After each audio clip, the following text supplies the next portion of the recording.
अमचन music की शानदार प्रस्तुति।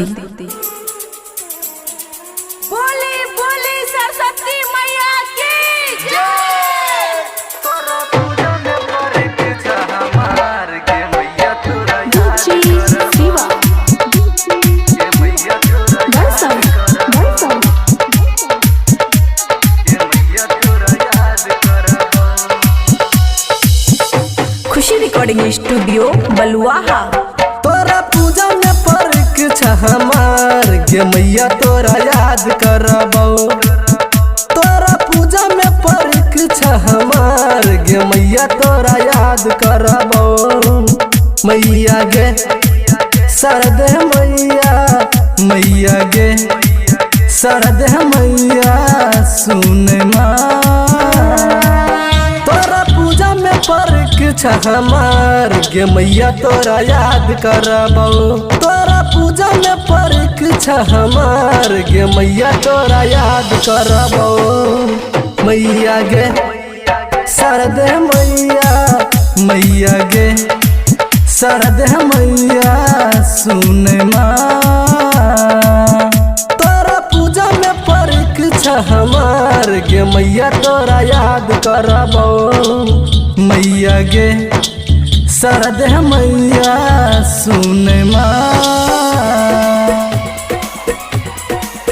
तोरा पूजा में परे छह मार के मैया तोरा याद करबो के मैया तोरा याद करबो। डीजे सनी बोली बोली सरस्वती मैया की जय। मैया तोहार नाम लिखलियो कॉपी के हर एक पेज में। हम छी तोहार छोट बलकवा 15 के छै हमरे जगे।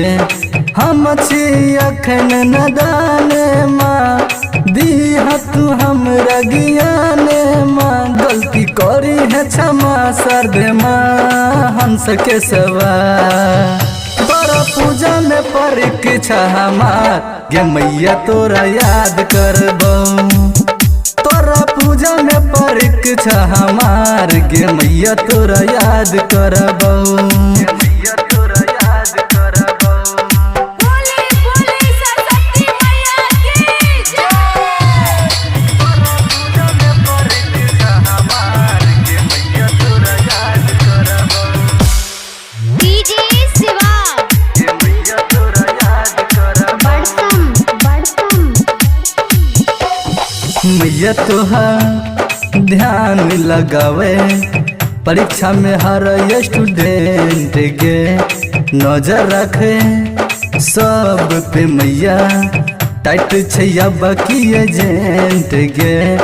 10मा के या बाकी परीक्षा छे फर्स्ट डिवीजन होई के है इच्छा छे।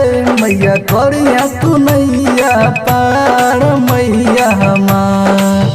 तोरा पूजा में परे छह मार गे मैया तोरा याद करबो।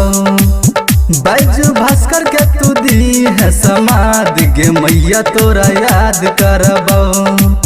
राइटर रंजित के तू करे बेरा पार गे मैया तोरा याद करबो।